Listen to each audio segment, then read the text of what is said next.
But keep well, my chief. Ne? Thanks. Doctor.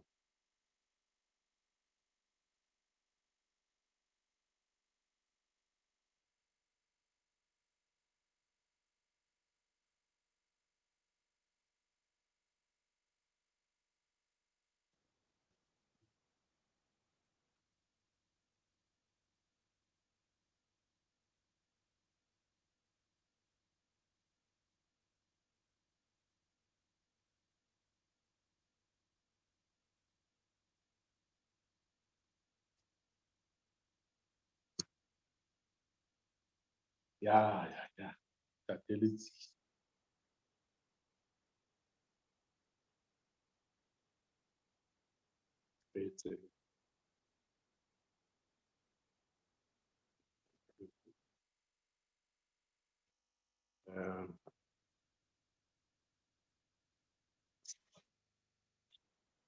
Fine.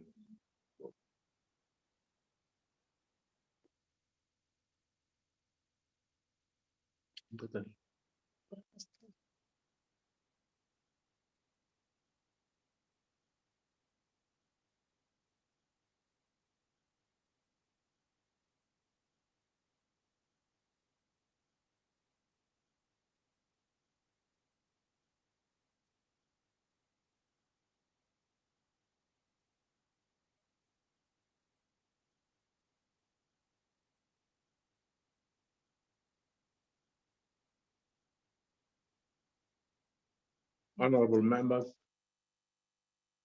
good afternoon. I welcome all members who have logged in to the visual meeting mini plenary session. There will now be an opportunity for silent prayer or meditation.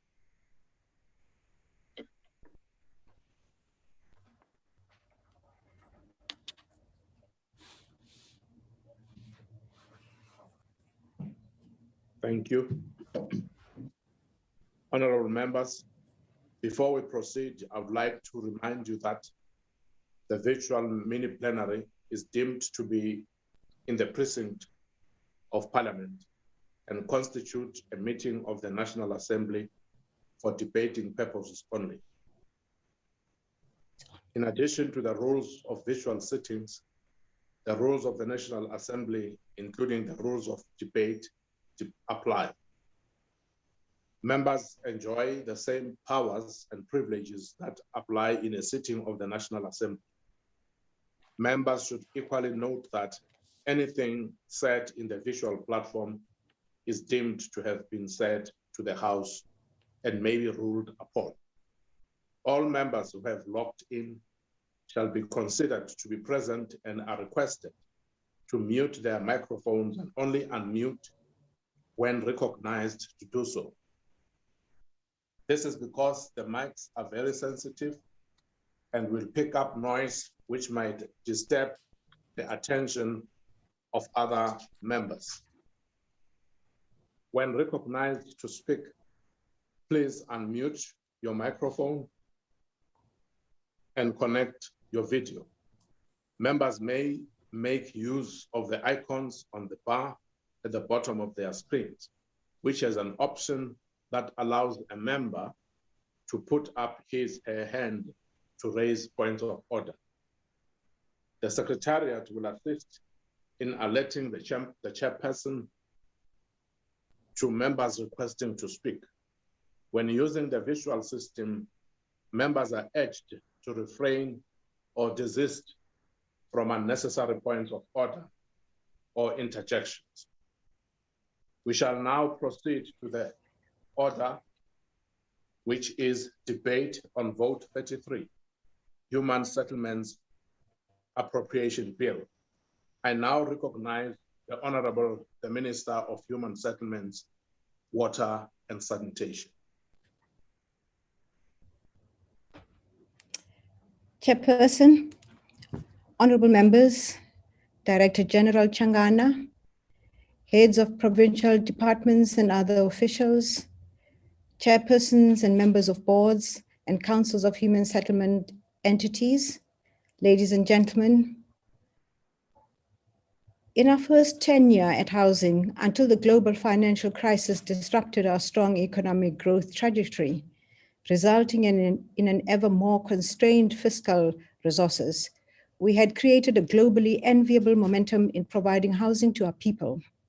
When the financial crisis struck in 2008, 2009, we had already built 2.2 million houses and delivered 624,000 service stands, representing some 2.8 million housing opportunities, and were recognized by the United Nations as a great success.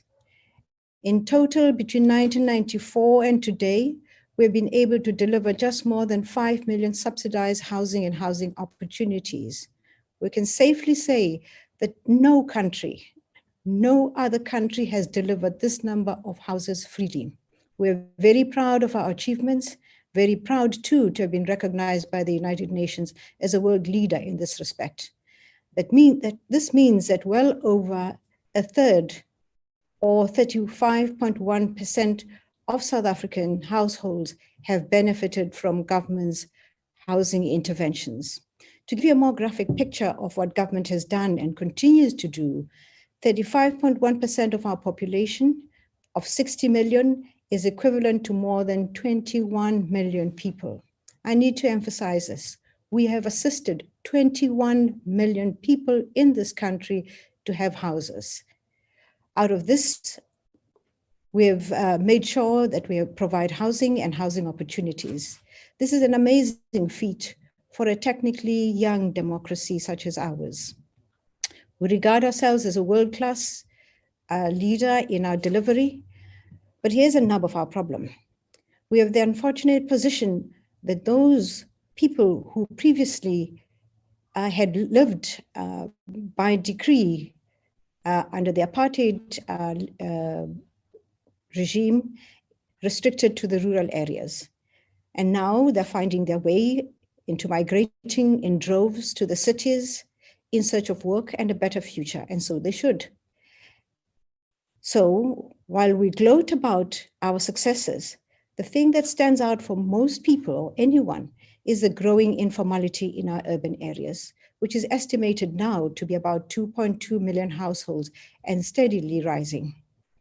The reason why the informal settlements come to mind when thinking of human settlements is because naturally we concentrate on those things that jar our sense of what is right and our sensibility than that which we have succeeded in. This means our biggest challenge, therefore, is to ensure that every indigent household has decent shelter. And this is very often deflected by the criticisms that we have, and it deflects from our successes. We have been very successful. Housing 21 million people in the time that we have been in government is a success worth gloating over and over about on a daily basis. We will overcome our problems of informality in time. It remains a constant nightmare, made worse by the fact that we continuously receive undocumented migrants from neighboring countries seeking employment here in our country. We spend a great deal of our time to resolve this problem. The need for housing of our people is long and growing, with 2.2 million households still living in informal settlements. And when you consider the migrants that come in from our neighboring countries seeking employment, then you can understand the nightmare that we have to deal with year in and year out. And it is very often very much in your face. A few years ago, we chaired the UN Habitat Conference here in South Africa, and the conference came to the conclusion that actually urbanization is an international phenomenon. Everything is planned, not stopped. We do not wish it either. Therefore, we're going to use our resources to ensure that we can accommodate as many of our people as we can that have migrated into the urban areas. But if planning is the only solution, it could well mean reconsidering where we develop our industries, our economic nodes. It would mean that housing cannot be planned for in isolation of all other facets that give dignity to life, as it is defined in the concept of human settlements. It also means that we cannot develop industries without considering where the workers will live. The big demand for housing will continue to be in the urban and economic centers of our country. This means that in order for us to make a significant break, we need to plan for this. We would want to make sure that our urban areas look like we do care for them. We would not want them to look like they did 10 years back. How will our cities look in 10 years' time? We need to plan for that. How would we want our people to be housed in 10 years' time? We need to plan for that. We might not have the necessary resources, but foreseeing and planning for a problem is a problem half resolved. Here comes the difficult part, though. We would like to think that every citizen has the best interest of the country at heart. But in some of our informal settlements, we have people who use the space to take advantage of the most disadvantaged among us, who try to cheat the system, try to cheat the state, who try to cheat the community. They benefit from shack farming and have perfected the art, making it very difficult to break the back of informality. We have people who have benefited from being given a house, then out of their own best interest and what dishonesty there is in them, have ensured that that house that they have been given is sold immediately and they return to informal settlement, creating a vicious cycle of poverty and informality. In these situations, we are hard at work trying to see how we can break the cycle, how we can find legal means to strengthen our ownership and make sure that our people are traceable and that they value what we give them. We have a preemptive clause in our legislation that bars people from selling their houses before a period of 8 years, and that they should have proof before they sell any house that has been given to them that they can afford a different house. The legal requirement is very rarely adhered to. We look forward to a time when we can enforce laws that require municipalities to check and know their constituencies. We must tighten our legislation on ownership. It is at this stage that I have to point out that the houses that we give out free to our citizens are meant for South Africans only. It is their constitutional right. It is part of government's means of reparation, as the Freedom Charter enjoins us to do. We will continuously urge our people to ensure that they keep their houses for the required time. It is an asset that no other government gives out freely, no other government in the world. And for any of the other nationalities that live in our country, we have a thriving industry of private rentals that caters for all income brackets. We encourage non-South Africans to consider this avenue.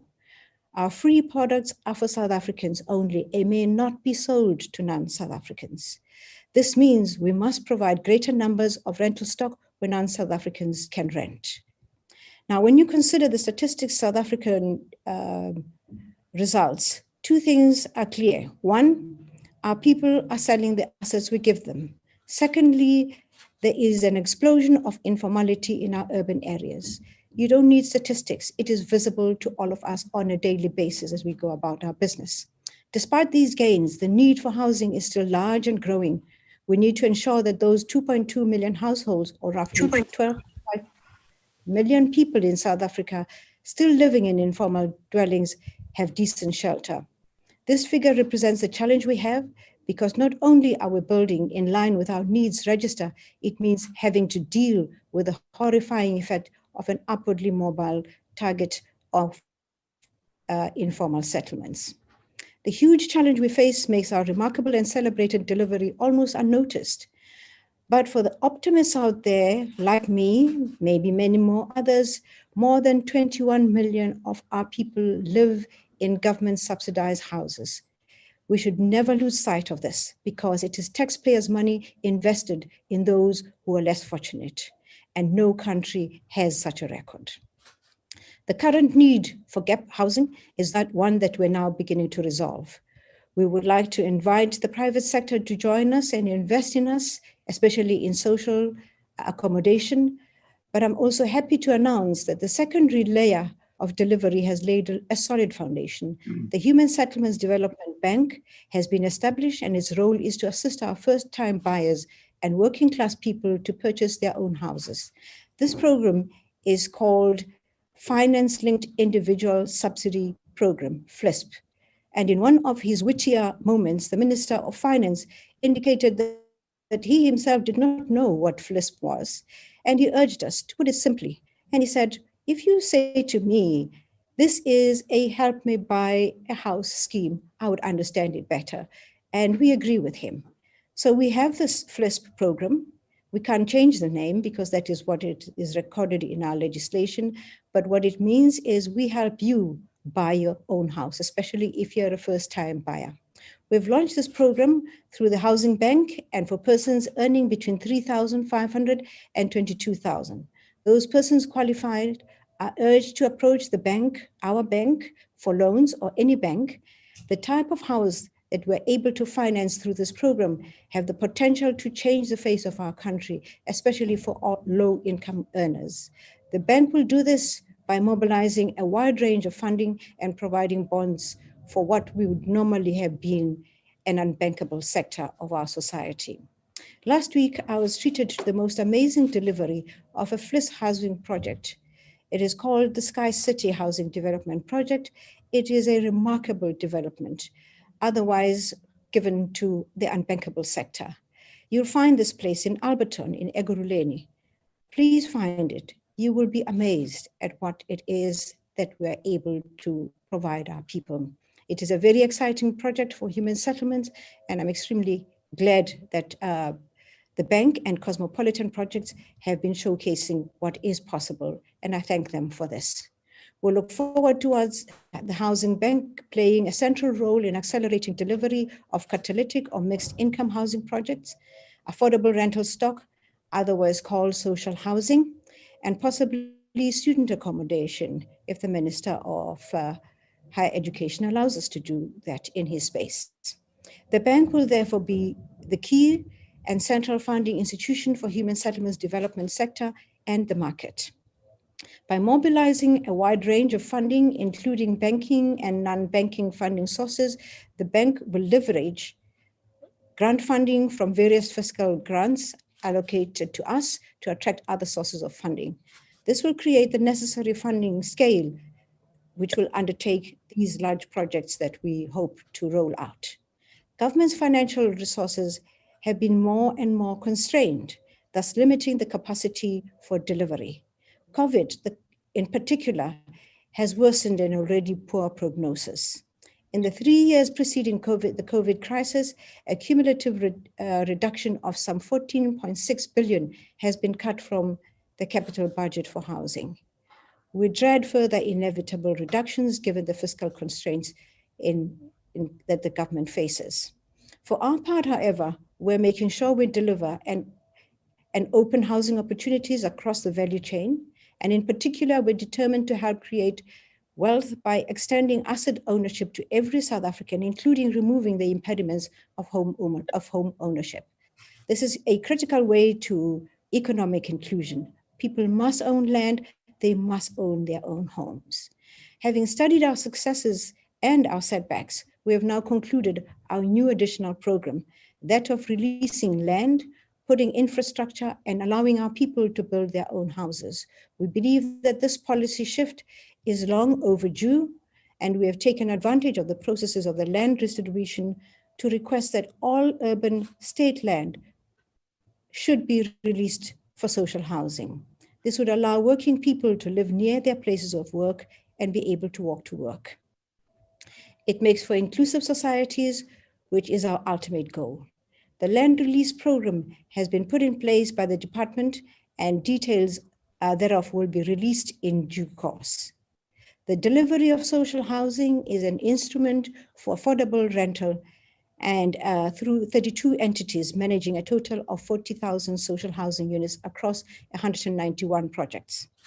This number is expected to increase substantially, with 53 contracts currently managed to deliver 16,000 social housing units. In addition, 75 projects with the potential to yield more than 30,000 units are registered on the social housing pipeline for future delivery. Our affordable rental program is doing well. This year alone, despite COVID-19, SHRA completed 3,009 social housing units, compared to the previous year's 2002 houses. SHRA further accredited 1,944 social housing entities during the past financial year. We were, like all other delivery systems, severely hampered by the pandemic. We hope to pick up on lost ground and make pace to deliver even more as we go ahead. Now, at this point, Chairperson, I wish to take this opportunity to restate what I said last year in this House about social housing and affordable rental relief program. I indicated in 2020, and I quote, "This rental relief is solely aimed at assisting tenants in formal, affordable rental housing to meet their monthly rental obligation." Of course, this means that we will have a means test, and this will be part and parcel of the criteria to determine those who can be assisted. 600 million is allocated for this purpose, close quote. Now, for those who might not be familiar with the language that we use, affordable housing, affordable rental housing is government subsidized rental housing managed through the Social Housing Regulatory Authority. We did not mean general rental. It cannot mean general rental, whichever way you may interpret it. General rental out there that is outside of what we term affordable rental, that is regulated and supported by SHRA, is in the private space. We cannot interfere with the private space. So the category that we identified is the affordable rental sector. That is the language that we use. The private sector has no project for affordable rental housing, and we have no jurisdiction over the private sector housing rental. When you hear the term affordable rental housing, it is our program managed by SHRA. We did indeed request 600 million, and we ring-fenced 600 million to assist those who found themselves in this particular sector in distress in our housing institutions. We did this in our 2020 budget, which is what I have just quoted now. However, by the time the Minister of Finance came on to do his adjustment appropriation budget, he approved only 300 of that which we had thought we would put aside for this particular purpose. And this 300 million has been given to SHRA. The other 300 million, the minister has reallocated to the bank. So 300 million has gone to SHRA and 300 million has gone to our housing bank. These amounts have now been transferred to the two entities. Therefore, 300 million will assist those who rent from the state, those people that we call rentals in the affordable bracket from the state, to offset the impediment caused by the pandemic. The policies and qualifications are available from SHRA. Similarly, 300 million was allocated to the NHFC, which is our bank, to offset the debt incurred by its own clients. The amounts were allocated to these two institutions to use for rent relief in the private and not in the private sector, but within the sector that we are responsible for. I want to emphasize this. We cannot and do not regulate rental for the private sector. We regulate that which is under our jurisdiction. Our people should not allow those who are ignorant to mislead them in any way. Chairperson, in the 2020 budget statement, I announced that we would allocate 4.6 billion for provinces and metros, respectively, towards upgrading of informal settlements. This year, there are 679 informal settlements planned for upgrading by the provinces and 344 informal settlements targeted by metropolitan municipalities. We'll monitor the progress very closely as it has become practice. If the money is not used by the third quarter, we have the right to have it reallocated. We've done that in the past, and we will do it so in this particular instance. We urge all municipalities, we urge all those people who received our allocation to make sure that the money is used, or else we will take it back from them. Over the next 3 years, about 10 billion has been ring-fenced to accelerate and upgrade informal settlements countrywide. The rapid growth of informal settlements in all major cities and towns, which I reflected on earlier, have necessitated a review of our funding framework. The department has created a dedicated upgrading of informal settlements grant funding and a framework which has been put up and put on our website to address adequately the upgrading of this challenge in our country. We are confident that these strategies and interventions will simultaneously add to the much needed stimulus of our economic reconstruction and recovery plan to revive industries and the economy, especially the construction industry. The pandemic highlighted and intensified South Africa's structural inadequacies, and the potential to address these depends on the implementation of key reforms outlined in the Economic Reconstruction and Recovery Plan of 2020. Our economy was already in recession, and 7% of economic and 7% in economic decline in 2020, and undoubtedly exacerbated by the pandemic, led to many businesses, especially those in the construction industry, shutting their doors. We would like to make ourselves available to assist them to get back to work. An Indaba is planned with our construction sector to see how we can assist them get back to work. The construction sector contributes 3.9% to South Africa's GDP and employs 1.3 million people.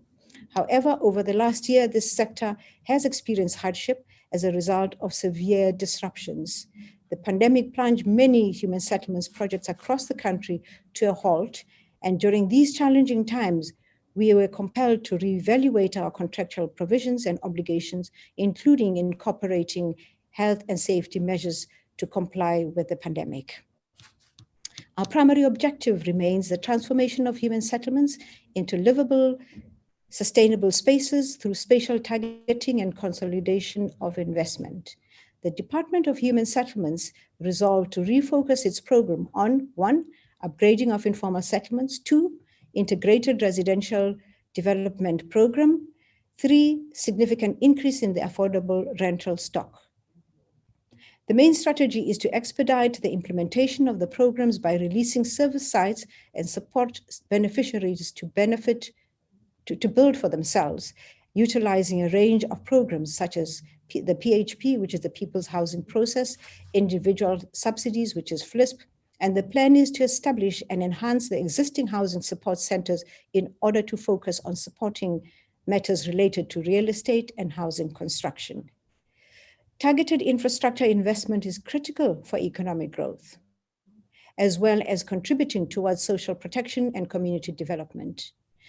The focus on infrastructure development to support both economic growth and enhance our development is enshrined in our plans for this year, especially to enhance social protection. An area-based approach has been adopted for the development of human settlements. As such, 136 areas throughout the country have been identified to address the legacy of apartheid, spatial planning, and to center investment in areas of potential economic development. We have declared these areas as primary human settlements and housing development areas. 136 areas were published on the 15th of May 2020 based on an extensive consultation process conducted with provinces and municipalities. In the last financial year, in partnership with the provinces and municipalities, we completed 19 development plans for our priority development. In the current financial year, we intend to complete 47 development plans. This would ensure the mobilization of investment from not only human settlements, but other government departments and municipalities and the private sector in these areas. The human settlements budget will be allocated for investment in these areas with a 30% in the current financial year and 60% by 2024. In subsequent years, we plan to increase this to between 70 and 80%. Chairperson, COVID-19 resulted in a business climate that is not conducive to credit access to many borrowers in the FLISP target market. However, during 2020 and 21 financial year, the NHFC will make sure that 2,815 applicants for FLISP are processed. We are on course with these, and 2,100 of them have already been approved. The total value that we have put aside is 111 million rands. This has triggered over 1 billion value in home loans approved by different banks and institutions. And over 60 million has been distributed to 1,136 beneficiaries. I can see you getting very impatient with me, Chairperson. Thank you very much for the time that you've given to me. Thank you. Time has run out, unfortunately, Honorable Minister. Thank you very much. Thank you. Thank you, sir. Thank you. The next speaker is the Honorable M.R. Seminya. Thank you very much, Chair. Greetings to the Minister and Deputy Ministers, members of this august House, ladies and gentlemen. It is an honor for us to participate in this budget votes. Honorable Chair,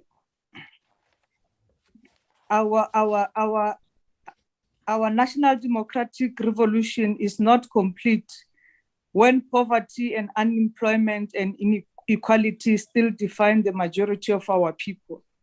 Our people have no place to stay, and they have to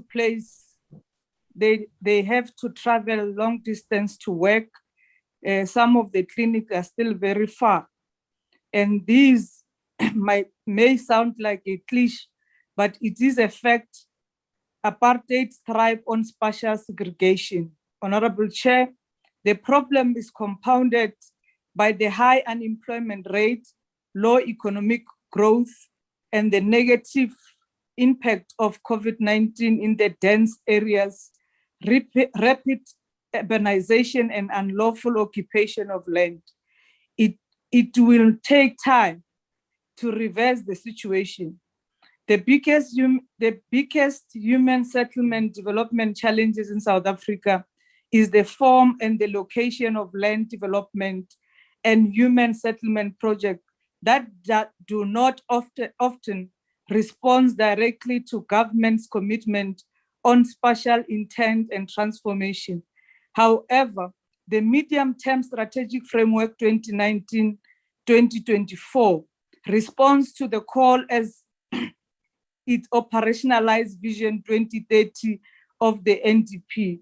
The MTFS calls for a coordinated, integrated, cohesive national spatial development and regional level intervention to unlock opportunity for redress and eradication of environmental risk and other vulnerability associated with poor human settlement conditions.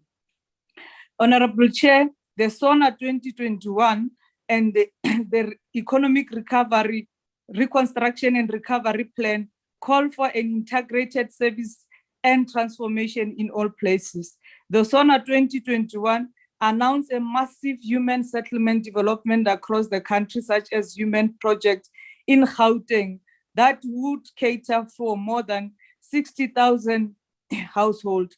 Budget Vote 33, Honorable Chair, and its associate strategic and annual performance plan responds to the Vision 2030, MTFS, and SONA. In fact, it brings these plans to bear as it provides simple, measurable, and time-bound performance indicators and targets. For this reason and others, Honorable Chair, the ANC supports this budget. The ANC has been consistent on the need to provide suitable integrated human settlement that encourage social cohesion and are located in the close proximity to economic opportunity and social amenities. People should stay closer to where they work. It is unfair to expect people to travel more than 2 hours to work. Provide decent housing and shelter for our people is a center of the National Democratic Revolution. Since 1994, Honorable Chair, the ANC has focused on people who cannot afford to provide for themselves, build basic free homes, upgrade houses and services in their informal settlement, and work towards restoring dignity and improving the livelihood of South Africans. Honorable Chair and members, the Freedom Charter captures the ANC's commitment to provide houses, comfort, and security. The ANC did not only stop at committing safety and comfort, but also mandate itself in dismantling segregationist spatial patterns to create integrated and sustainable communities where our people will live close to socio-economic activities. These social contracts remain our inspiration and the strategic guide to realizing a better life for all. Honorable Chair, the COVID-19 pandemic has impacted significantly to economic and has forced us to adopt to a new normal that we have never anticipated in our lifetime. Housing is one of the key solutions to fight against the spread of COVID-19. For instance, people should isolate in their own homes.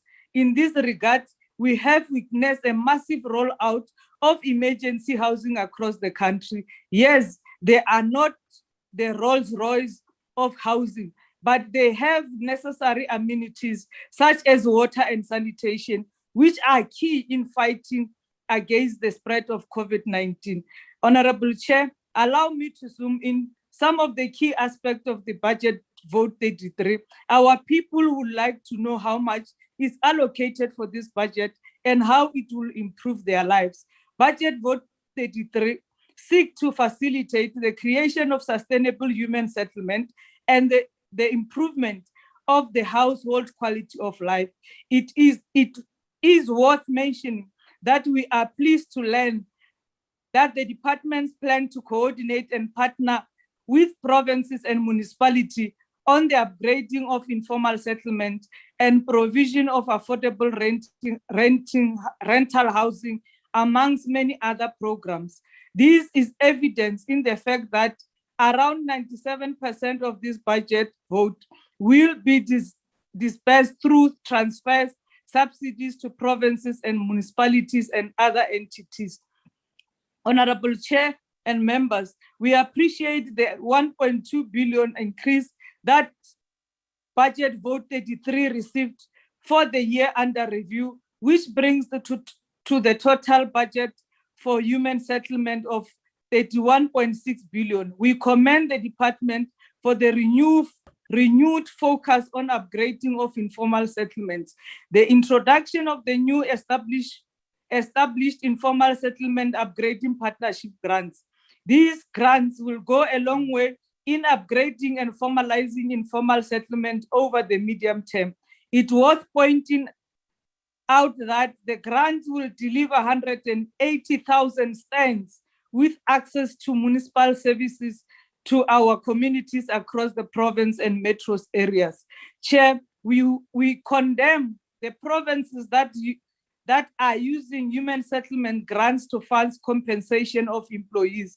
In this regard, National Treasury must continue to penalize provinces that are not complying with the condition of the grants. We appreciate the introduction of the People's Housing Program, which will improve the lives of our people for the better. The department will utilize land that is ceded to them in the process of land redistribution to use for the People's Housing Program. This program will allow people to build their own houses, enable skills development and empowerment. The department must embark on roadshows to market this program to our people so that they can take full advantage of this program. Honorable Chair and members, in the midst of challenges, the department and supporting entities have been at hard work, ensuring targets are achieved and implementation take place. We applaud the Minister for declaring this 136 priority housing development and which he has reported on them now. Let me give credit where it is due. The delivery of social housing and rental housing unit in priority housing development areas of 3,463 units against the which represent 12% success rates of the intervention. In addition, the 682 newly constructed and upgraded community rental unit is a great achievement towards sustainable human settlement. The delivery of title deeds remain challenged, and we hope the department will develop mechanism working with provinces and municipalities and deals with the challenges and make sure that our people get what they deserve, because government of the ANC is intended to give them dignity. Honorable Chair, our support for this budget is not a blind support without condition. We accept that this is a plan and it has to be implemented, and we will be there as the portfolio committee overseeing the implementation of this budget vote. In this regard, the department must accelerate issuing of title deed, support provinces and municipalities in order to utilize the provincial emergency housing grants and municipal emergency housing grants expeditiously in order to prevent land invasion. Chairperson, we do note that the department is far from where it should be, but the progress has been made to advance facilitating the creation of sustainable human settlement and improvement of household quality of life. Through our oversight and accountability tool, we will ensure that the department, through this budget, advances and transform the lives of our people through impact-driven target and output that ensures that we provide equitable and spatial housing transform the life of our people. We do not have time to grandstand, Honorable Chair. We want to congratulate the minister and the team and ask the minister to work hard to capacitate entities and some of the section of the department for them to be able to meet the requirements as outlined in the plans. Thank you very much, Honorable Chair and members.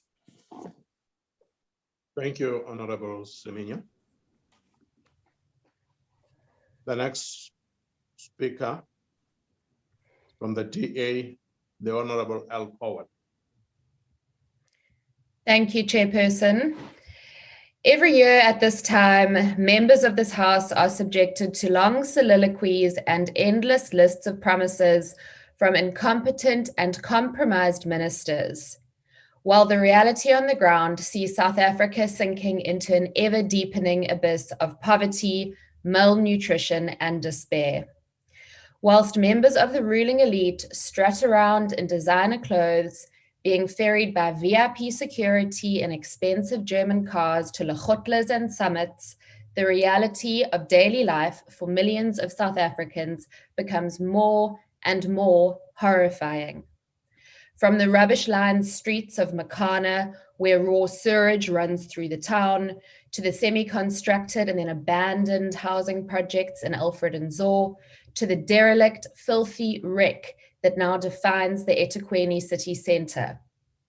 From the children playing in the dust of our nation's ever-swelling slums, to the distraught looks of despair on the faces of mothers and fathers who have to beg at car windows to feed their hungry families, the crisis that looms outside the walls of the ANC's gated ministerial housing compounds intensifies. For most, the deep suffering of our nation's poorest citizens is simply impossible to ignore. Yet somehow, the ANC's willful contempt of our citizens and their complete failure to do what is right and just for this nation endures. Despite a triple junk-rated economy, a failed government staffed by incompetent cadres, and the systemic looting that now defines our state apparatus, the ANC continue to deny any involvement in the cause and effect of their failed policies. Chairperson, it is common cause that South Africa is currently led by out-of-touch elites who spend more time staffing political war rooms disguised as advisory panels and rapid response task teams than actually focusing on the business of saving South Africa from the economic carnage that it now confronts. Millions of rands of taxpayer money is spent every year by departments such as this, hiring incompetent ANC cadres to reward patronage and execute the internal strategies of the ANC's warring sides. Look no further than the 14 million rand spent in this ministry on the salaries of ANC-connected National Rapid Response Task Team members, the likes of Rhodes Must Fall leader Chimani Maxwell and compromised ex-PAC leader Tami Kaiplaiki. Many of these members were employed by the ministry despite not even having submitted CVs. Senior ANC cronies, the likes of Batabile Dlamini, Menzi Similani, Stevens and Kulele Kupoya, Susan Shabangu, Boyce Mkhize, have all been hired by the Honourable Minister's office during her time, most likely in order to execute the nefarious political agenda of the ANC's factional wars. But those cadres do not have the necessary training to get the job done effectively. And so this year, the department will spend almost R250 million on external consultancy services, an increase of more than 70%.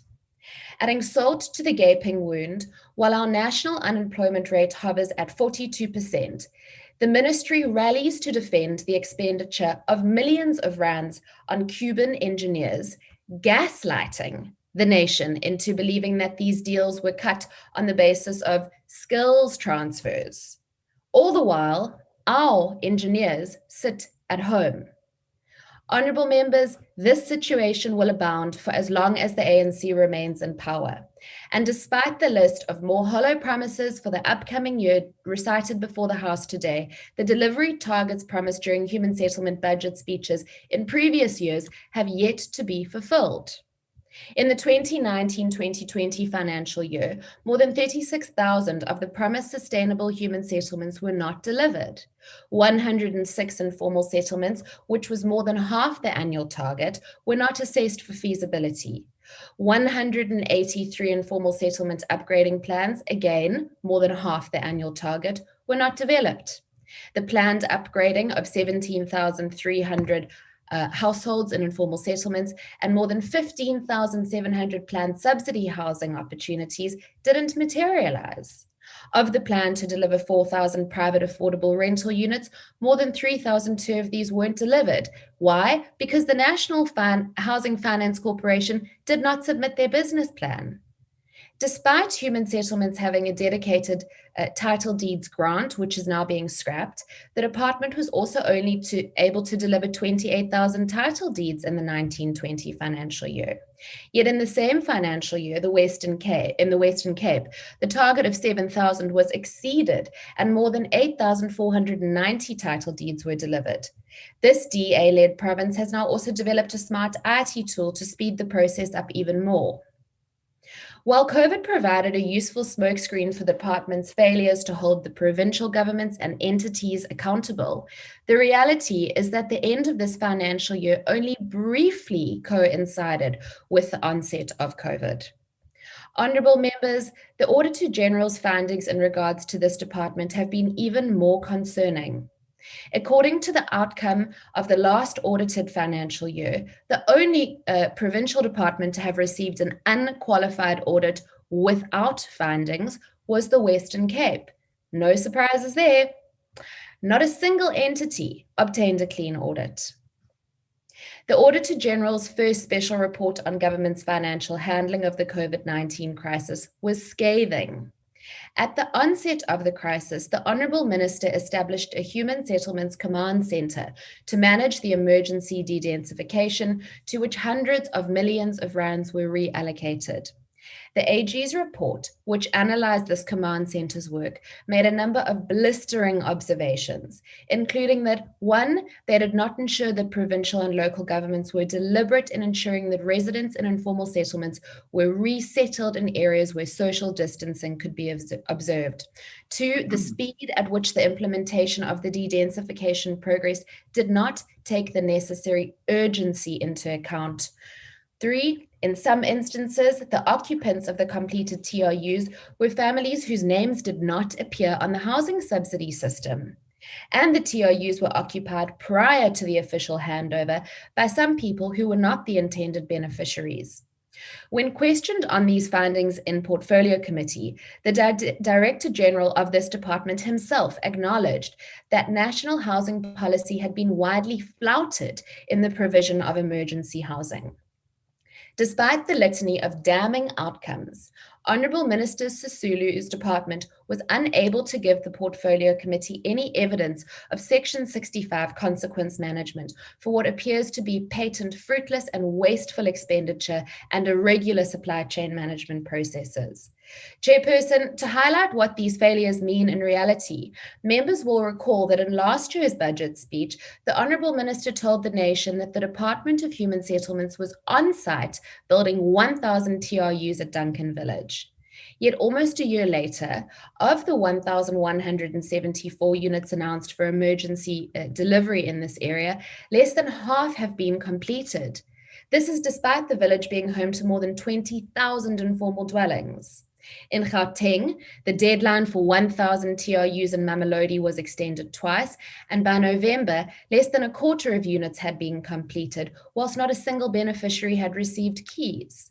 The TRUs built at the Tulana hostels in Limpopo drew the ire of the nation when the Premier arrived at the handover ceremony to find 40 units resembling tin shacks built at a cost of more than 64,000 Rand each. At the Dodoma Avenue Emergency Housing Project in KZN, not a single beneficiary from the Kennedy Road informal settlement has yet been allocated a unit, and retaining walls have now collapsed due to poor structural works. The failed Housing Development Agency, which has recorded more than 131 million Rand in irregular, fruitless and wasteful expenditure, has delivered nothing but controversy since being appointed by the minister to lead the de-densification program. This is as a result of ongoing political interference.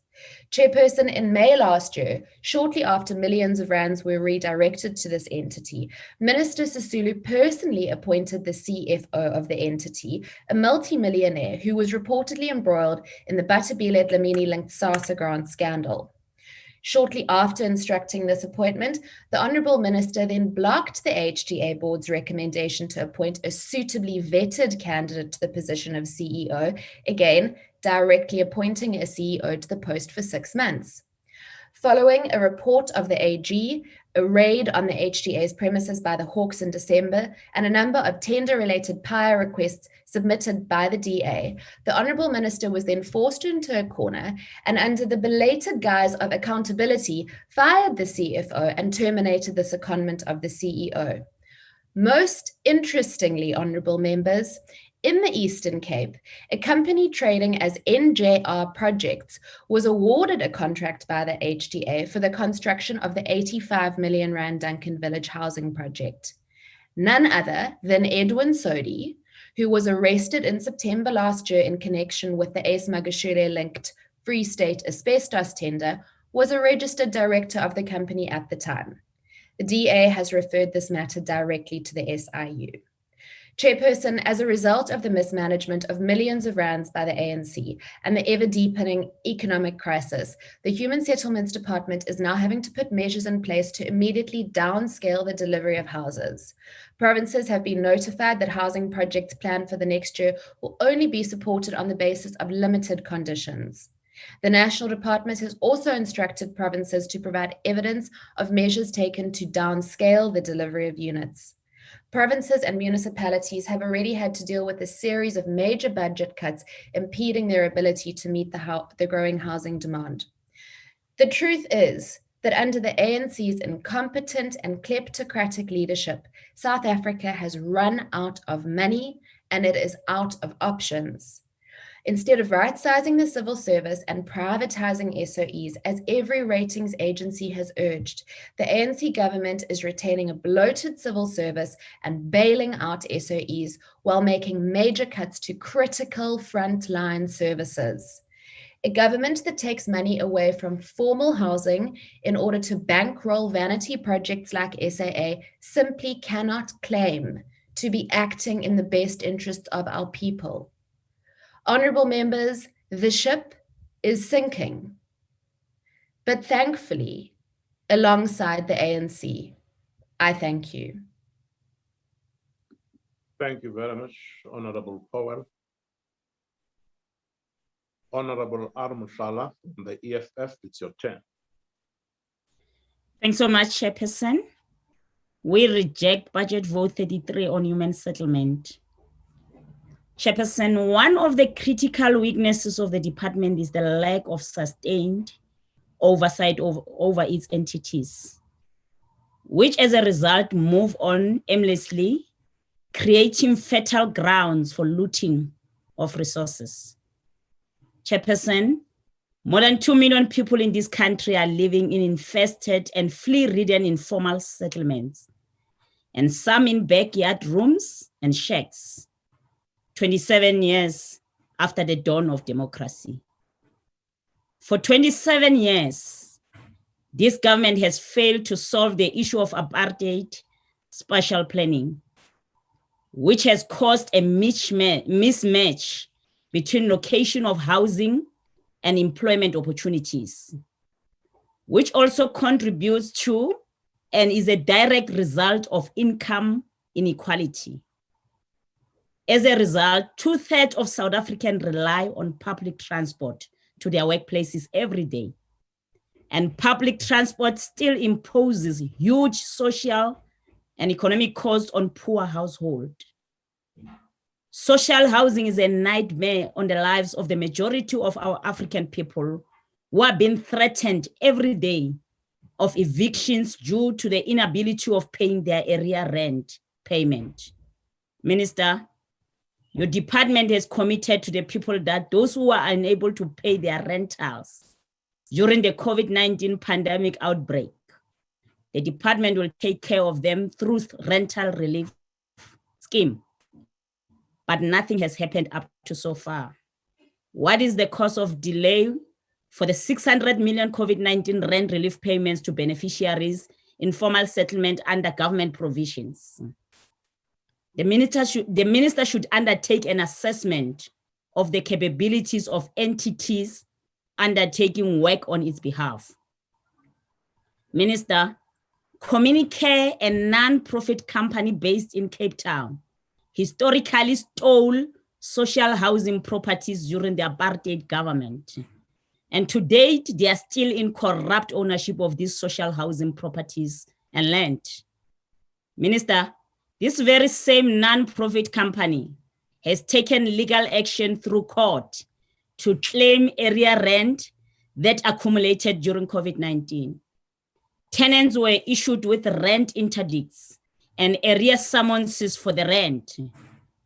How was it allowed that Communicare has come to be in possession of such a huge portfolio?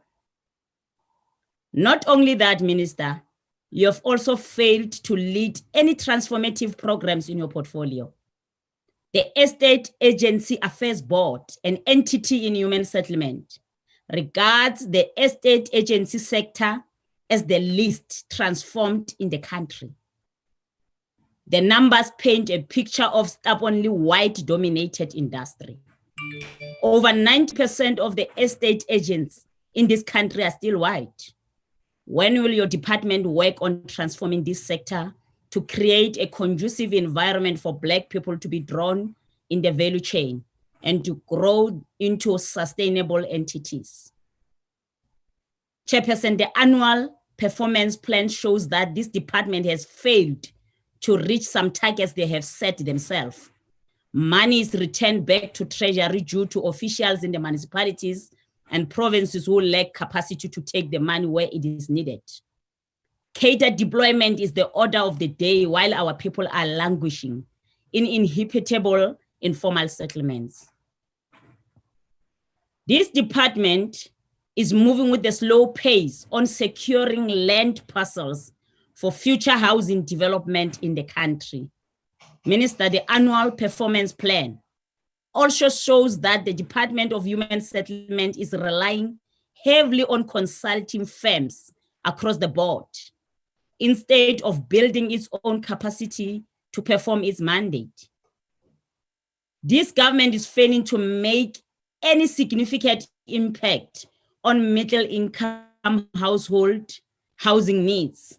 The majority of government employees, educators, nurses, police officers, miners, and many more whom I did not specify them on my list, are living without proper houses due to unaffordability status in the gap market. And this department is doing nothing about that. The indignity and suffering caused to the people for the use of the bucket systems and pit latrines has still not yet been resolved to date. The minister maintained that the bucket eradication process will be transferred to the Housing Development Agency, but yet the portfolio committee has not seen evidence of an agreement between the department and the Housing Development Agency on the transfer of this critical program. We reject this budget vote. Thank you. Thank you, Honorable Motala. Honorable Buthelezi from the IFP, your turn. Thank you, Chairperson. The IFP has consistently raised the problematic and slow pace of implementation of projects by this department. In November 2020, the country's estimated housing backlog stood at 2.6 million. This is a devastating state of affairs, with some families waiting over 15 years to receive adequate housing. The department is failing dismally at meeting its constitutional mandate to ensure access to adequate housing for all, and as a result, the department is failing to guarantee dignity and security to the most vulnerable members of our communities. Honorable members, at this point, with such an excessive backlog, it is difficult to attribute this failure to a simple lack of resources. This backlog speaks to an unsustainable and ineffective system of delivery that needs a massive overhaul immediately. Further, as a result of cabinet-approved budget reductions of 14.6 billion over the MTF period, the department's allocation will decrease at an average annual rate of 1.1%. These reductions will largely impact conditional grants to provinces and metropolitan cities for the development of housing and related infrastructure, due to government's imperative to reduce public spending. Once again, our indigent will bear the brunt. The IFP remains concerned by the lack of attention paid to our people's living and housing conditions. The lack of implementation and accountability have been exposed by the lockdown regulations and the requirements to keep our people safe during the pandemic. According to Statistics South Africa's 2018 General Household Survey, 14% of South African households are in informal settlements. As a means to address these living conditions, the IFP welcomes the department's plan to upgrade informal settlements to provide security of tenure and basic services to poor and underserviced households. In 2019, President Ramaphosa announced the establishment of the Human Settlements Development Bank. The aim of this bank is to expand the delivery of houses in the country with a target of 500,000 houses by 2024. According to the most recent reports, the establishment of this bank is at an advanced stage, which hopefully means that more South Africans will have secure and adequate housing. While the IFP welcomes this development, it remains to be seen whether it will alleviate the backlog with expedience or be marred by scandal, as with other financial initiatives. The IFP wishes to reiterate its stance on the apparent abolishment of the title deeds restoration grant. The decrease in funding is worrying as there is still a major backlog of title deeds that need to be issued. Some of our citizens have passed away without receiving their title deeds, affecting the lives of their dependents. The previous and current pace at which the department is working is unacceptable. We once again call for this title deed program to meet all its targets and put this issue to rest over the next 2 years. The IFP supports the budget. I thank you. Thank you very much, Honorable Buthelezi. Honorable Buthelezi, it's not unparliamentary to show your face. It's actually a healthy parliamentary exercise.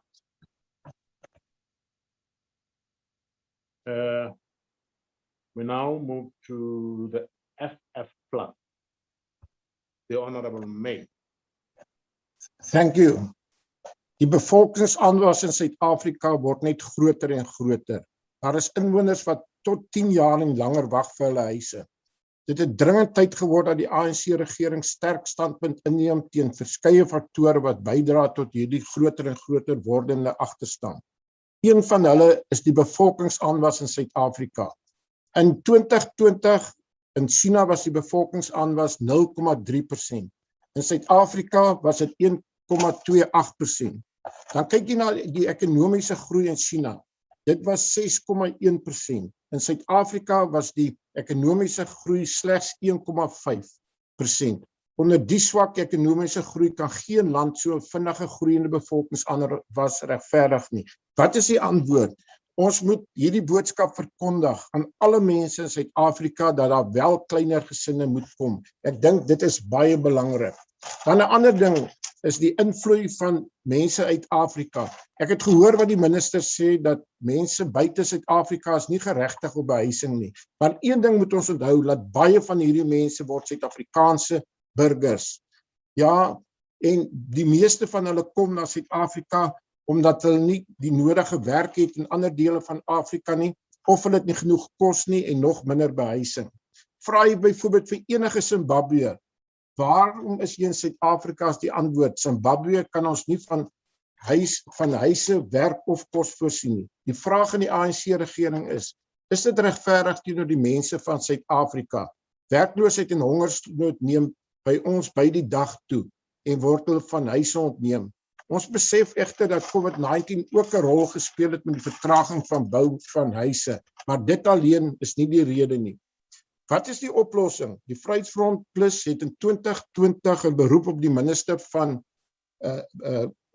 behuising gedoen om alle staatsgrond om die metros te identifiseer en van landbou na residensiële eiendom te ontkoppel. Die Vryheidsfront het met waardering kennis geneem van die minister dat 14.000 hektaar grond beskikbaar is. Maar om dit te ontkoppel neem tussen 5 en 7 jaar wat glad nie toereikend is nie. Die Vryheidsfront Plus doen 'n beroep op die minister om alles naar vermoë te doen om die ontkoppeling te bespoedig, al moet daar ook 'n wetwysiging plaasvind. Ek wil graag die woorde van die minister in haar toespraak herhaal. Ours would be to provide the infrastructure, the services and subsidies.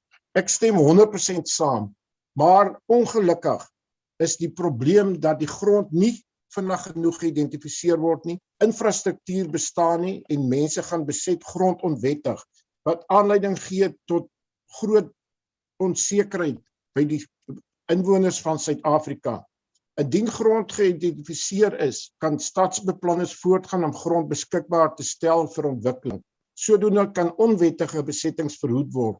Waar grond nou onwettig beset word, ignoreer die munisipaliteite dit en groei dit so vinnig dat dit ook 'n las word vir die publiek omrede paaie versper word en gebrand word. Dwars oor Suid-Afrika vind dit plaas, waarin die Nelson Mandela Metro tussen Uitenhage, Dispatch en Port Elizabeth, waar 'n nuwe teerpad gebou is so wat 2 jaar gelede, het duisende plakkers onwettig die grond beset. En elke week omtrent word die persone verhoed om vanuit die Haag Dispatch na Port Elizabeth te reis. Dit is totaal onaanvaarbaar en die oorsaak is dat die munisipaliteite absoluut niks gedoen het om dit te verhoed nie. Ek wil net weer eens vir u sê dat hoe gouer ons vinniger beweeg met die bou van huise, hoe gouer sal hierdie probleme opgelos word. 'n ander probleem is dat as gevolg van die brande op die paaie is daar polarisasie al hoe meer plaas in Suid-Afrika. Om vir iemand 'n huis te gee met 'n titelakte beteken so baie, want dan het jy toegang tot finansiële instellings en dit is nie net alleen vir die eienaar nie, maar ook vir die nageslag 'n groot bate. Ek dank u, maar die Vryheidsfront ondersteun nie die verslag nie. Dankie. Thank you very much, Honorable May. We now invite the Deputy Minister, Honorable the Deputy Minister of Human Settlements, Water and Sanitation, P. Shwete. Thank you, Honorable Household Chairperson. In the interest of time, please allow me to confirm that all protocol is hereby observed. The existence of COVID-19, which started in the beginning of the last financial year, 2020-2021, presented us with two sharp contradicting effects. These contradictions are death in our sector and immediate family, as well as doing business differently using technology. Would like to convey our deepest condolences to all those who have departed. We had also planned a number of face-to-face activities as the department, which include training and capacitation of women so that they can directly participate in the construction of houses, outreach program that involved housing handovers, issuing of title deeds and conferences. We then commenced with our virtual provincial roadshows, where we met with organized women across the country. This presented us with an opportunity to interact and establish facts around the participation of women and youth contractors in the construction of houses through the implementation of 40% set aside for women and 10% for youth contractors. After meeting with women from all provinces, we then decided to meet the MECs along with the organized women to further identify challenges in the implementation of women and youth set aside. From this process, we observed that 7 out of 9 provinces are not implementing the set aside for women and youth contractors as expected. In this regard, let us congratulate Mpumalanga and Limpopo provinces for their commitment in the implementation of this directive. In moving forward with this very important task, we had gone back to the provinces and asked that they develop plans that will respond to these challenges in order to fully unleash the implementation of the directive. That is exactly what we will be monitoring in the current financial year. Yesterday, we had a meeting with the CEOs of the National Home Builders Registration Council and the Construction Industry Development Board together with women. Representatives from Limpopo to discuss challenges around the development and grading of women contractors. We have agreed that Construction Industry Development Board will expedite the grading of lower grade levels for women and youth contractors to higher levels. On the other hand, a lot of good work has been done through our entity, the National Home Builders Registration Council, where 2,270 women have received training on various technical areas. We'll also be introducing a module of finances to capacitate women and youth contractors, as this has been identified as a need by the training participants. However, we can all have all training in the world, but if the training does not provide work for women and youth contractors, it becomes a pointless exercise. We need to confront this challenge between training and practical placement of contractors. We have also agreed to hold an urgent workshop which will audit the challenges experienced by women contractors across the country. This will enable us to respond appropriately going forward. The other aspect that requires our immediate attention is the late payment of women contractors by provinces and municipalities. This kills the emerging women and youth contractors. All provinces and municipalities must adhere to this principle of paying service providers within 30-day period. Additionally, the department is working with the Gender-Based Violence Forum desk of GBV victims who are in need of urgent housing assistance. It is for referral purposes and to provide assistance through emergency housing program. We are extremely excited with the fact that the Informal Settlements Upgrade Partnership Grant comes into effect this year. I know this has been a worry of the Portfolio Committee. We are saying this grant will support 1,500 informal settlements we have identified to be upgraded to level 3 over MTSF. The Informal Settlements Program is fully funded and therefore means provinces and municipalities must plan and implement the program without delay. It is our desire that the household in the identified settlements have security of tenure, water, and sanitation. We will closely monitor that women and youth contractors are given an opportunity to participate in the upgrading of informal settlements program. We also undertook provincial road shows where we specifically met with our MECs to discuss performance of provinces across programs. We took keen interest in the performance of provinces. As a result of this important action, we embarked on road shows that were directed at those identified provinces in order to assist them in coming up with recovery plan towards achieving their quarterly targets. Eastern Cape and Northwest provinces are some of provinces where we made direct interventions in assisting to resolve their challenges on performance. Honorable members, in our last year's statement, we indicated that the title deeds restoration funding was in its final year in 2021. Again, the Portfolio Committee was a bit worried about this. We are now saying the funding for title deeds will come from Human Settlements Development Grant. So therefore, we're not stopping it. We have again made a commitment to put this program as part of our food areas, our focus areas, and indeed, we did so. 100% we did so, Portfolio Committee of Human Settlements. Hence, we can report to this House that there were about 32 community outreach and information sessions conducted during last financial year. This took place in 4 provinces, where about 17 sessions included handovers of title deeds as follows. Listen, Chairperson of the Portfolio Committee, I know that this is a worrying factor to you. In Gauteng, 5,619, it was issued. The Northwest, 808. The Northern Cape, 156. But in KZN, 3,000 title deeds were successfully handed over in the last 3 months.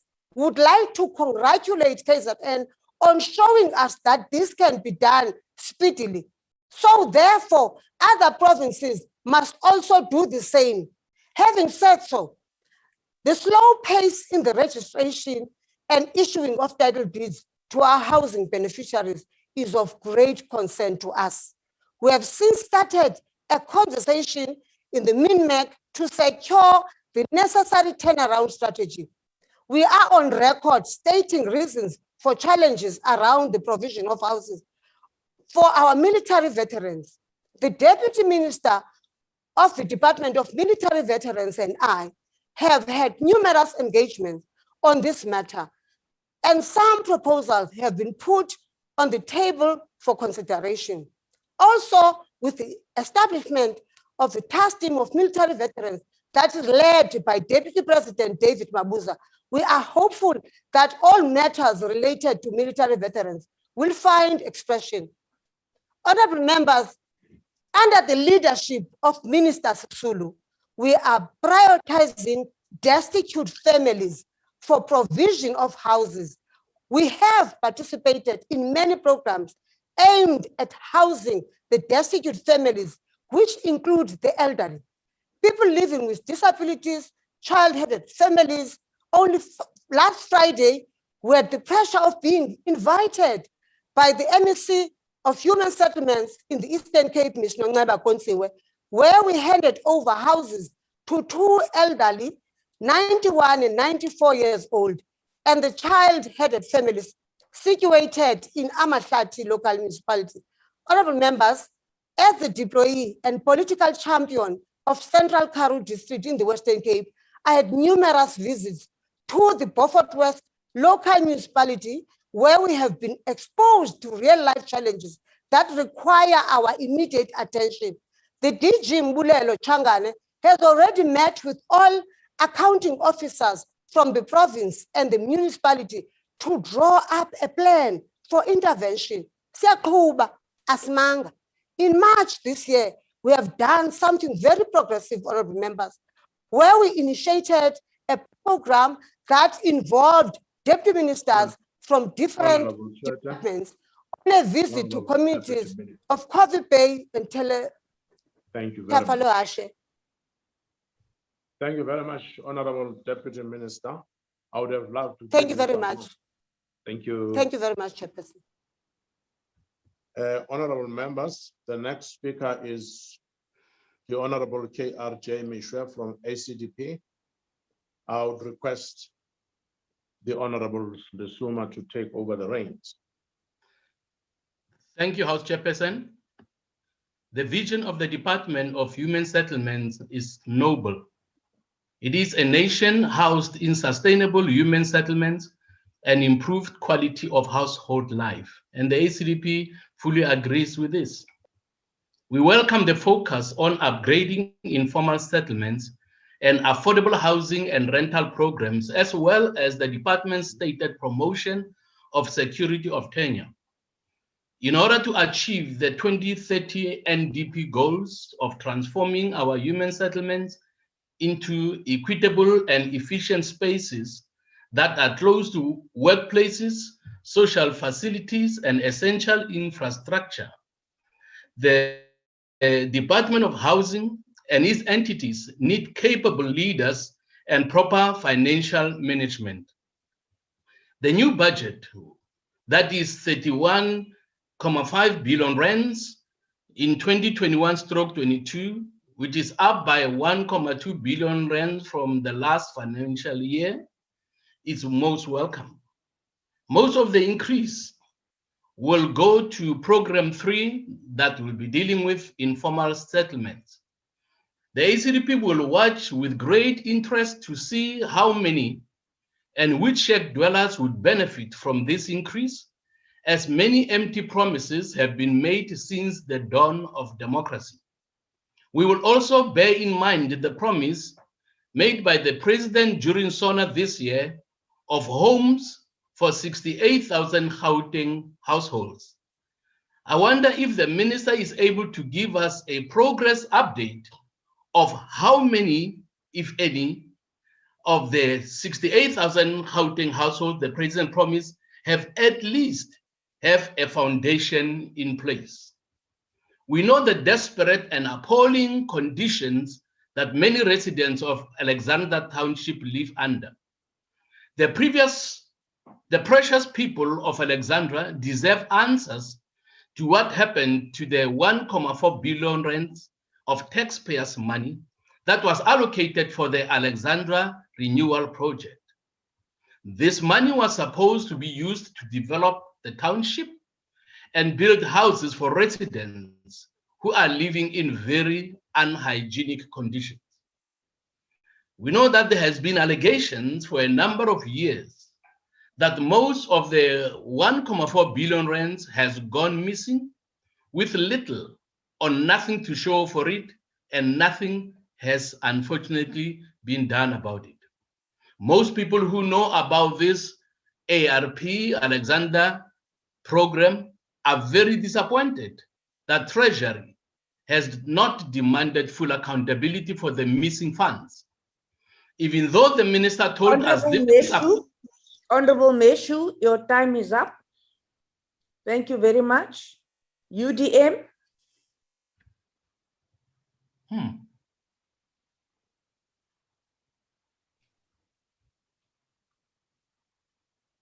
UDM. They do not seem to be here. ANC, Honorable Tseki. Thank you very much, House Chair. I'm Honorable Tseki, GK. Good afternoon, Minister Sisulu, honorable members of Parliament, Women Settlement Family. Honorable Chairperson, the ANC support budget vote number 33, which is Women Settlement.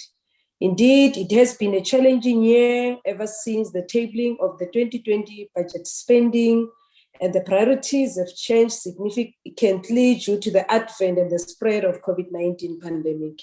The impact of COVID-19 on the economy has forced us to adapt to the new normal, resulting to budget adjustment and reprioritization.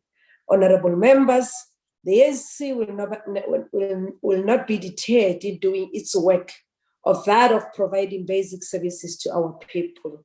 We are doing this as per the mandate given by the majority of South Africans in our previous elections. The priorities and achievements of the Department of Human Settlement and its entities is a clear indication of the ANC manifesto commitments and that of the Freedom Charter, that there shall be houses, security, and comfort. Honorable Chairperson, based on the current phase of our democracy, the role of state entities remain integral in the achievement of the developmental goals we have set ourselves. These include eradication of poverty, unemployment, and inequality.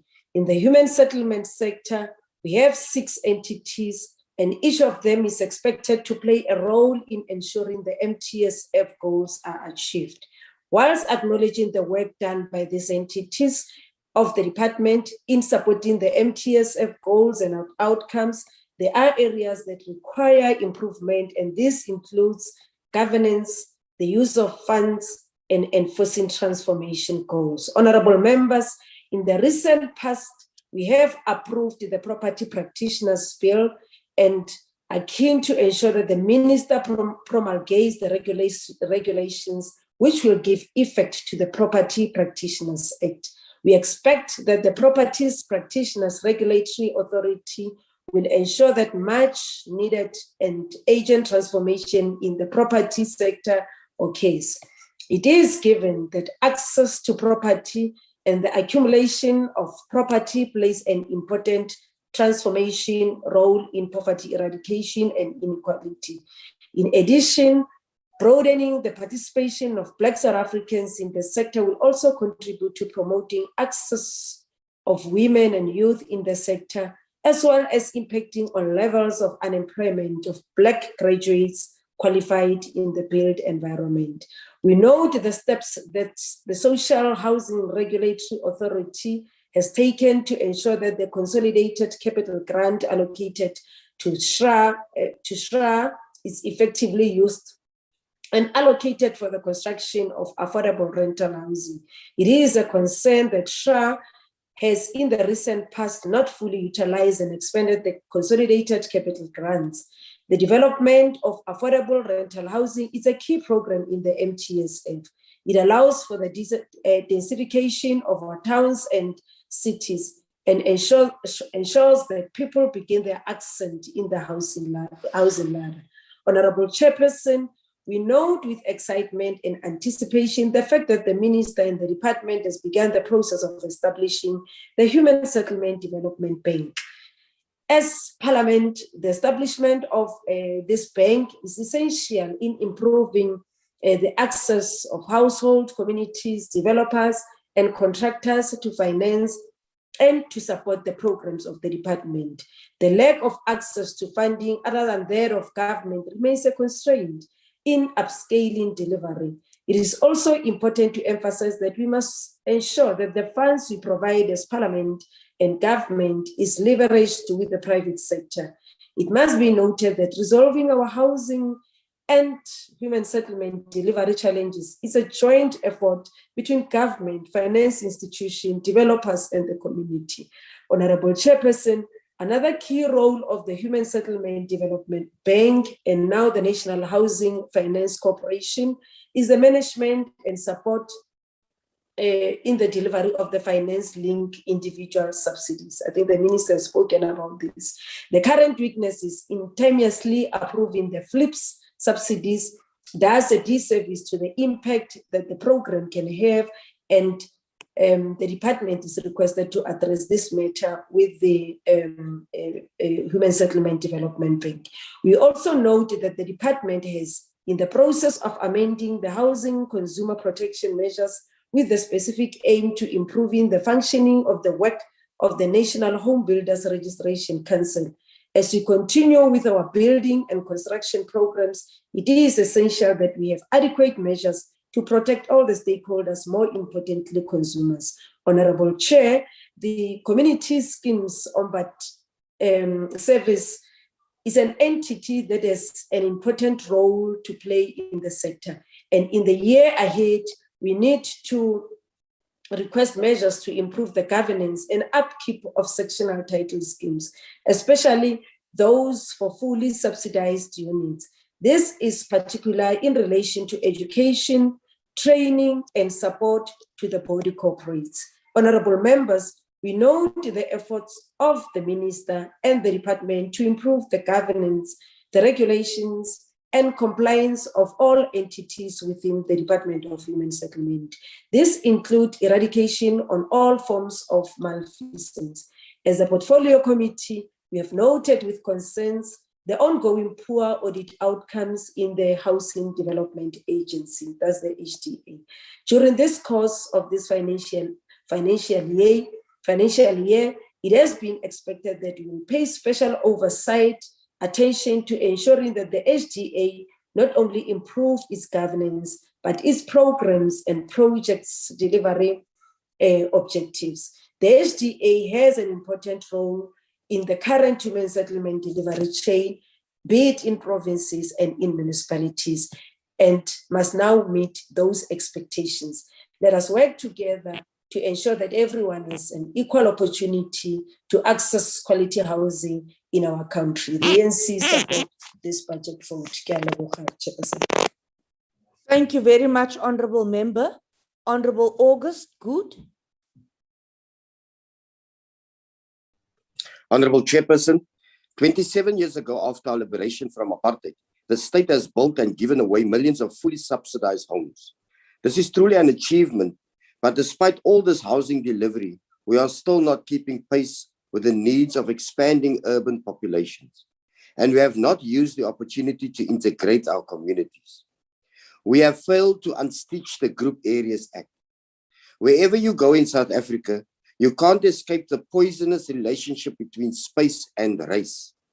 This is particularly pronounced in Cape Town, where in nearly 3 decades, the municipality has not delivered a single affordable or fully subsidized home to enable people of color to return to inner city areas and thus restore their non-racial character. But Cape Town is sadly not an anomaly. You see the same pattern in the rural towns, as if zombie towns planners just continuously hit the Group Areas Act repeat button. New homes for people of color are developed on the fringes across the highways, on the other side of the railway tracks, or just plain far away from downtown areas and economic opportunities. We tend to keep it simple and speak delivery numbers in this chamber. It actually isn't just about numbers. Our work outside, where we are involved in such things as people's daily struggles for roofs over their families' heads and assisting new homeowners to acquire title deeds, is considerably more complex. As is lobbying for justice, spatial justice is one of the Goods Movement's core policy positions. We don't believe that living in color-coded neighborhoods is sustainable, nor is it the interest of integrating our people and developing common purpose. Chairperson, with an election on the horizon, we must resist using people's desperation for homes as political tools. Our people are hungry, but they're not so naive. They've seen grand pre-election human settlements plans and heard about inclusive housing frameworks before. Vote-catching exercises calculated to manipulate the emotions of citizens must be avoided in this era of uncertainty, desperation, and extreme need. The truth is that many of the housing issues plaguing the nation could have been substantially reduced if there was real political will from politicians backed up by uncorruptible administration. As we continue fighting the COVID pandemic, housing requires urgent reprioritization to get delivery moving so that more people are empowered, live with dignity, comfort, and security in homes they can call their own. That become resaleable assets. Honorable Chair, our democracy is currently going through a major litmus test with senior politicians and public servants in and out of court on corruption charges. Thank you, Honorable Member. Your time Thank you, is Chair. up. Thank you, Honorable Sheikh Imam, NFP. Thank you very much, House Chairperson. And thank you very much for that presentation by the department, including the Minister and Deputy Minister. Now, I'm not sure why many people believe that providing housing is the sole responsibility of the national government. My understanding is it is all spheres of government, the provincial government and local government have an equal responsibility. So the easiest thing to come here and find faults on national government, I don't think is absolutely correct. Because if you find the challenges of housing, you find them in the Western Cape, you find them in all different provinces, and the municipalities particularly also have a responsibility. Now, so that's the first point I want to make. I think, Minister and Chairperson, through you, we must admit that the demand for housing far exceeds the supply. Then the question is whether the municipalities have the capacity and the different spheres of government to be able to match that demand, and clearly that is not the case. And I think I have previously spoken about providing service sites, and then we found the other challenge was the municipality did not have the capacity to be able to provide this public-private partnership where they provide the sites and then let private individuals or the Human Settlement Development Bank provide funding. Then the question that arises, Minister, is that if they're not able to spend this and not able to provide the necessary service site, maybe we need to consider taking away that mandate from local government and provincial government and take it to the national government. Now, the other problem I have is in terms of social housing, and if you see what happens to the people currently in Reykjavik in the Western Cape, 40 years into living there, those people are being mercilessly evicted, and these people can barely survive with those grants and pensions that they get. Further to that, Minister, I'd like your intervention to ensure that no further land like what is happening in the Western Cape and the city of Cape Town should be sold to foreign developers or big developing companies who are giving funding to political parties at the expense of our poorest of the poor people who do not have houses.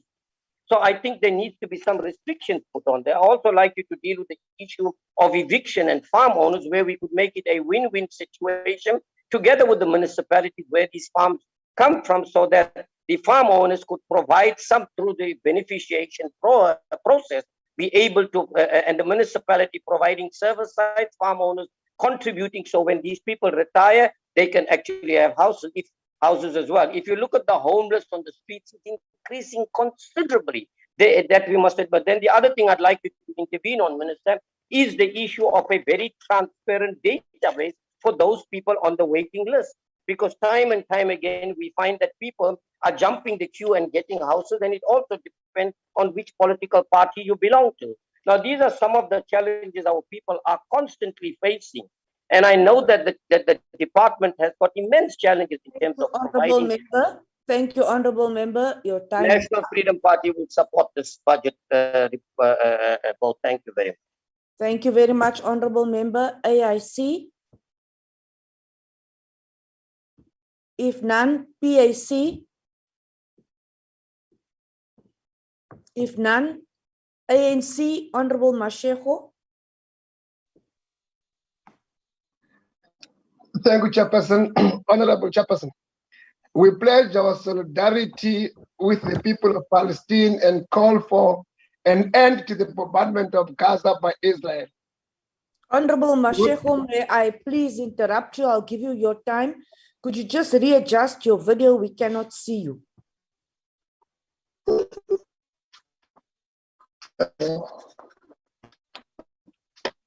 I don't know how. Honorable Mashego, you may continue.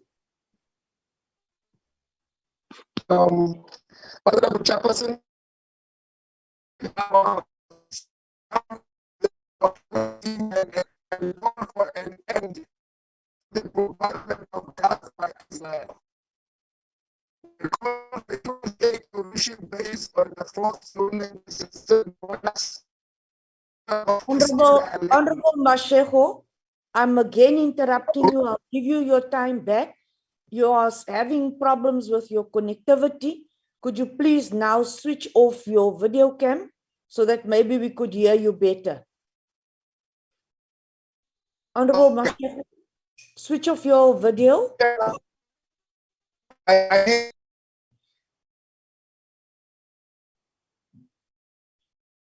Let us try again.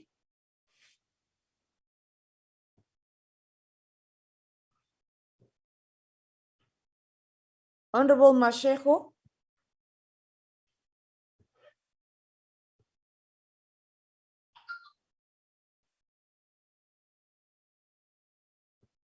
Could we receive an explanation? Honorable Mashego?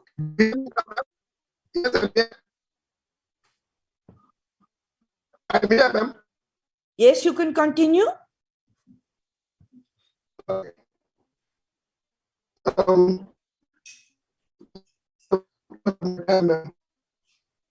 Honorable Chairperson, I said we pledge to the people of the state, call for an end on the bombardment. Honorable Mashego, Honorable Mashego, your connection is really failing you today. Could I please find out from the whip of the ANC if you have someone to read the input of Honorable Mashego?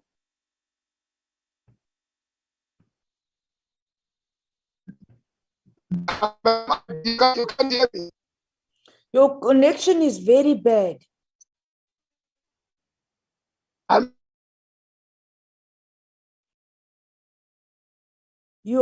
Now we've lost you completely. Where else do I go now? Honorable Mashego. Yes, I'm here. I'm here, ma'am. Let us listen again to you.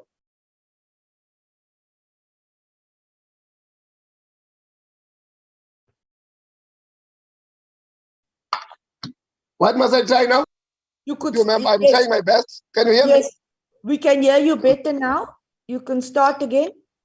Okay. Honorable Chairperson, we pledge our solidarity with the people of Palestine.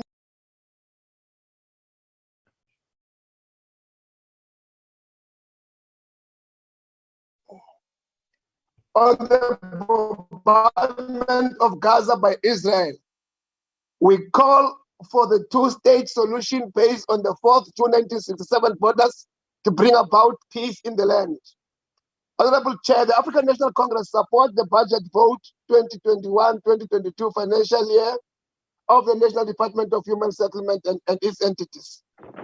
We acknowledge the economic strains the COVID-19 pandemic has had on many programs since the tabling of the budget 2020. The housing demand has increased while the household sizes have reduced and the urbanization has rapidly increased. For these reasons, the medium-term strategic framework 2019-2024 is focused on three specific interrelated outcomes related to human settlement sector, specifically, namely, the spatial transformation through multi-purpose integration in priority development areas. Two, an adequate housing and improved quality living environment and the security of tenure.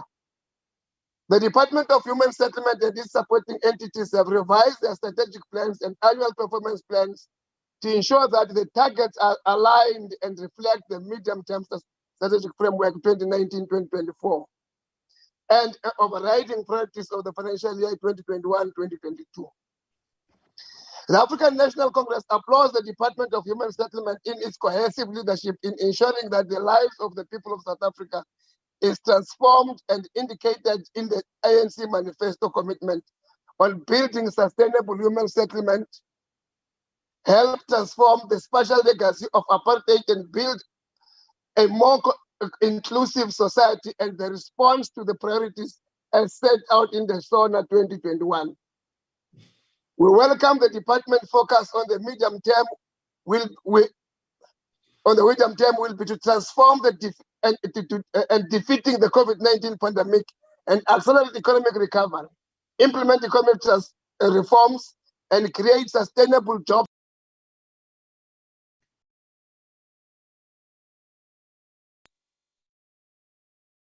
and fight corruption. The department successfully identified, consulted on the ultimately gazetted 136 priority 136 priority development areas referred to as priority human settlement and housing development areas. In the National Government Gazette of the 15th of May 2020, the declaration of this phase of these 136 priority development areas heralded the next phase in the department trajectory of special targeting and achievement of the medium-term strategic framework. The original target was 94, and the department far exceeded the target by delivering 136 priority development areas. Honorable Chair, the allocation of the budget vote 36 will ensure performance of all programs and not leave any program behind. The overall budget allocated increased by 1.2 billion from 29.7 billion in 2020-2021 financial year to 31.5 billion, as Member Mesho has already said, in 2021-2021 financial year. The budget allocation will ensure that also it has increased from 648.2 million to 8 billion rand in terms of developing the informal settlement, as Honorable Mesho was saying earlier on. Honorable Chair, previously, upgrading of the informal settlement program grant was a component of human settlement before, an urban settlement development grant, and it's now going to be a standalone in April 2021 in order for us to achieve this increase of to 8.4 billion rand.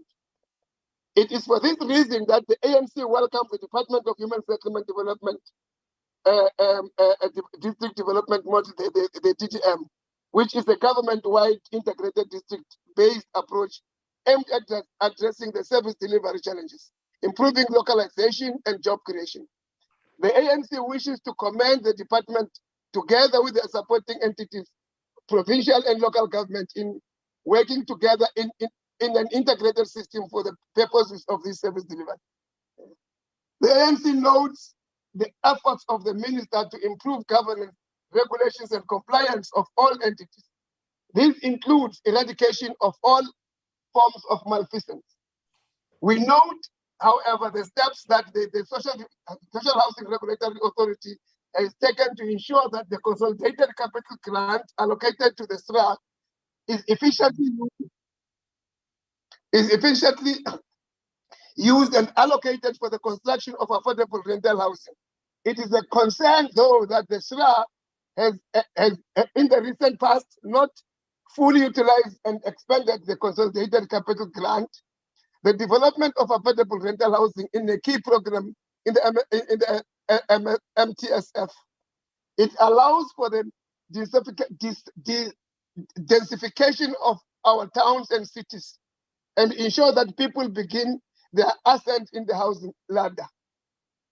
As for the portfolio committee, we have noted the concern the ongoing poor audit outcomes of the Human Development Agency, the HDA, during the course of this financial year. It must be expected that we will pay special attention oversight to ensure that the HDA not only improve the governance, but its programs and project delivery objectives. The HDA has an important role in the current human settlement delivery chain in provinces and in municipalities, and must now meet those particular expectations. The ANC notes with concern the matter of the department constantly having unspent funds. We wish to implore the department to ensure spending of these funds. The ANC notes the concern the representation of funds for the Human Settlement Development Grant in the 2021-2022. We are also concerned of provinces like Western Cape and KwaZulu-Natal who have used the USDG to pay salaries instead of developing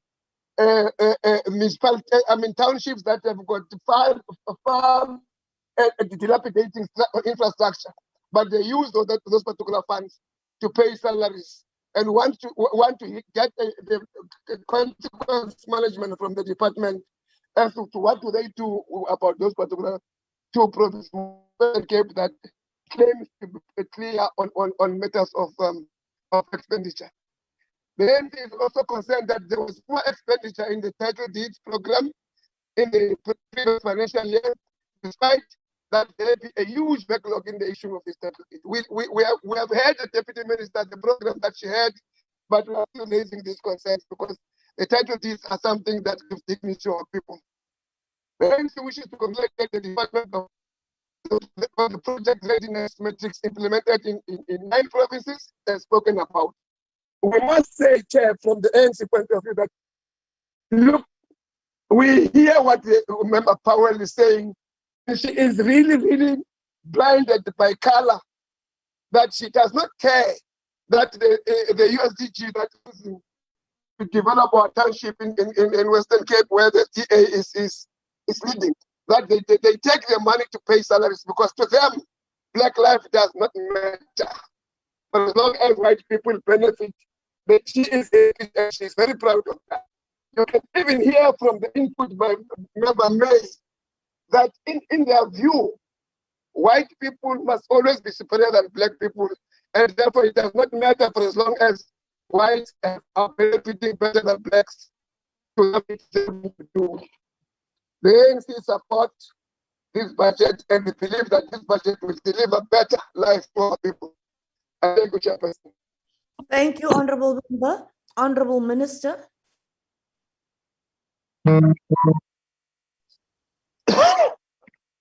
Thank you very much, House Chairperson.